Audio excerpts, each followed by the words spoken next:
Hello dears, welcome to life motive. ഞാൻ ഇന്ന് വന്നിട്ടുള്ളത് പുതിയ കുറച്ച് പ്ലാനിങ് ആയിട്ടാണ്.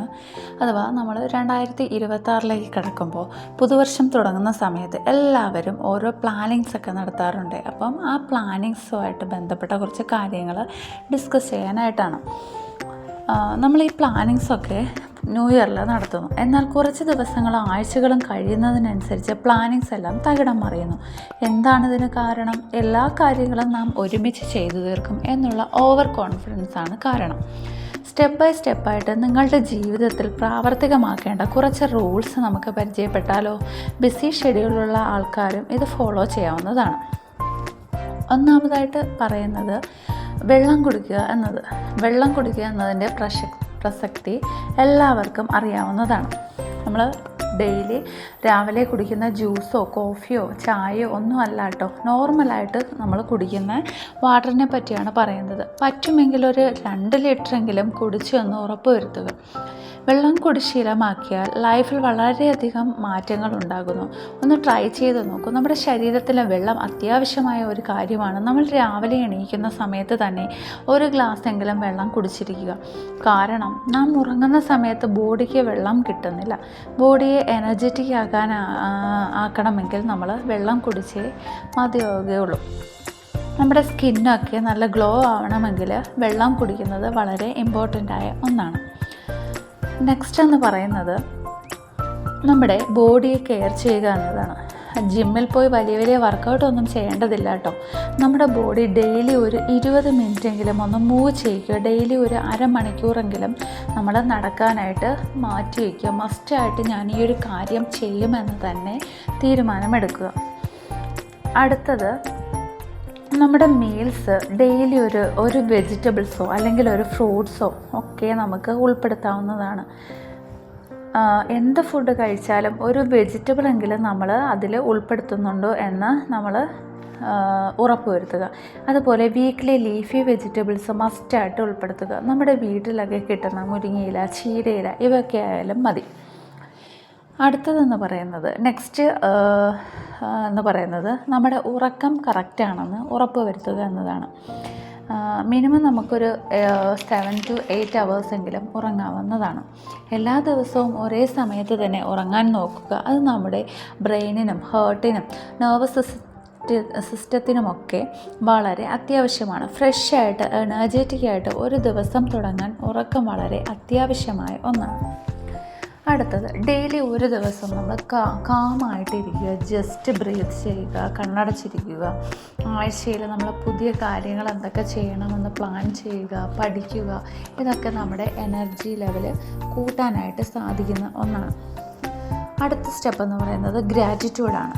നമുക്ക് നമ്മുടെ ലൈഫിൽ കിട്ടിയ അനുഗ്രഹങ്ങളിൽ എപ്പോഴും ഗ്രാറ്റിറ്റ്യൂഡായിട്ടിരിക്കുക. നമുക്ക് കിട്ടിയ അനുഭവങ്ങളും നമുക്ക് കിട്ടിയ കാര്യങ്ങളുമൊക്കെ എഴുതി വയ്ക്കുക എന്നത് വളരെ ഇമ്പോർട്ടൻ്റായ ഒന്നാണ്.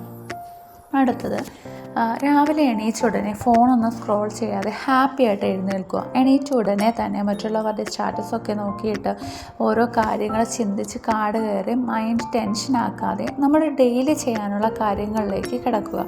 ഫ്രഷായിട്ട് വെള്ളമൊക്കെ കുടിച്ച് ഹെൽത്തി ഫുഡൊക്കെ കഴിച്ച് കാമായിട്ട് ഇരിക്കുക എന്നത്. അടുത്തത്, എവരിഡേ ഒരു ബുക്കെങ്കിലും വായിക്കാനായിട്ട് നോക്കുക.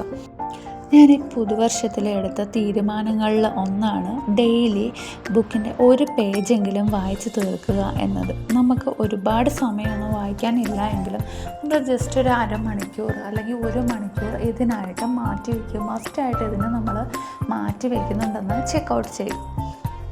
അടുത്തത്, പണത്തിനെക്കുറിച്ച് ബോധേഡാവുക എന്നതാണ്.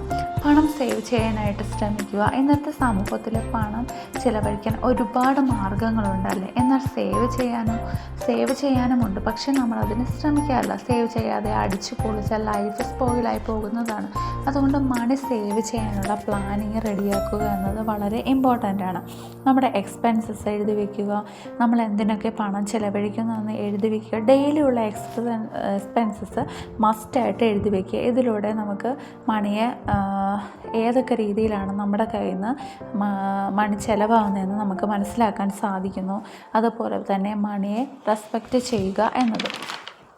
അടുത്തൊരു സ്റ്റെപ്പ് എന്ന് പറയുന്നത് റിലേഷൻഷിപ്സ് ആണ്. റിലേഷൻഷിപ്പിലുള്ള ബോണ്ടിങ്സ് ചെക്ക് ചെയ്യുക, സംസാരിക്കുക എന്നത് പ്രധാനമാണ്. അതുപോലെ തന്നെ നമ്മുടെ ഫാമിലി മെമ്പേഴ്സിനെയും അതുപോലെ തന്നെ നമ്മൾ വിളിച്ച് സംസാരിക്കുക, നമ്മുടെ ബന്ധങ്ങൾ പുതുക്കുക, നമ്മുടെ മനസ്സിലുള്ള ടെൻഷനും സ്ട്രെസ്സും നമ്മുടെ ഐഡിയാസും ഒക്കെ ഷെയർ ചെയ്യുക എന്നതും വളരെ പ്രധാനമാണ്. അതുപോലെ തന്നെ നെക്സ്റ്റ് ആയിട്ടുള്ളൊരു കാര്യമാണ് നോ പറയാൻ ശീലിക്കുക എന്നത്. നമ്മുടെ ലൈഫിൽ എല്ലാ കാര്യങ്ങളിലും എല്ലായിടത്തും യെസ് പറയുന്നത് മാറ്റിവെച്ചിട്ട് നമ്മുടെ ലൈഫിൻ്റെ കാര്യം നോക്കി തീരുമാനങ്ങൾ എടുക്കുക. നമുക്ക് നോ പറയേണ്ട സമയത്ത് നോ പറയുക. എല്ലാം നമ്മൾ അഡ്ജസ്റ്റ് ചെയ്ത് പോകേണ്ടതില്ല. നമുക്ക് ലൈഫിൽ സ്മൂത്തായിട്ട് കൊണ്ടുപോകാനായിട്ട് ശ്രദ്ധിക്കുക. അതുപോലെ മറ്റൊരാളുടെ ജീവിതത്തിലെ സക്സസ്സിൽ സന്തോഷിക്കുക എന്നുള്ളത്, അസൂയൊക്കെ മാറ്റിവെച്ച് അവരുടെ സന്തോഷങ്ങളിലും പങ്കുചേരുക എന്നത് വളരെ പ്രധാനമാണ്. അപ്പോൾ ഇന്നത്തെ വീഡിയോ എന്ന് പറയുന്നത് ലൈഫിൽ നമ്മൾ ന്യൂ ഇയർ സ്റ്റാർട്ട് ചെയ്യുന്ന സമയത്ത് നമുക്ക് എടുക്കേണ്ട കുറച്ച് റൂൾസിനെ കുറിച്ചാണ് ഞാൻ സംസാരിച്ചത്. അതിൽ നമ്മുടെ ലൈഫിൽ ഈ റൂൾസ് സെലക്റ്റഡ് ആയിട്ടുള്ള, നിങ്ങൾക്ക് ഇതിൽ ഞാൻ പറഞ്ഞിട്ടുള്ള 12 കാര്യങ്ങളുണ്ട്. അതിൽ സെലക്റ്റഡ് ആയിട്ടുള്ള കാര്യങ്ങൾ നിങ്ങൾക്ക് തിരഞ്ഞെടുക്കാം. അത് ലൈഫിൽ നിങ്ങളുടെ മാറ്റം വരുത്തുന്നതും ചെയ്യുന്നതാണ്. ഇമ്പോർട്ടൻ്റ് ആയിട്ട് ഓർക്കുക, പെർഫെക്ഷൻ അല്ല വേണ്ടത്. നമ്മുടെ ലൈഫിൽ പ്രോഗ്രസ് ആണ് വേണ്ടത്. അപ്പോൾ ഈ വീഡിയോ എല്ലാവർക്കും ഇഷ്ടമായി എന്ന് കരുതുന്നു. എല്ലാവർക്കും താങ്ക് യു ഫോർ വാച്ചിങ്.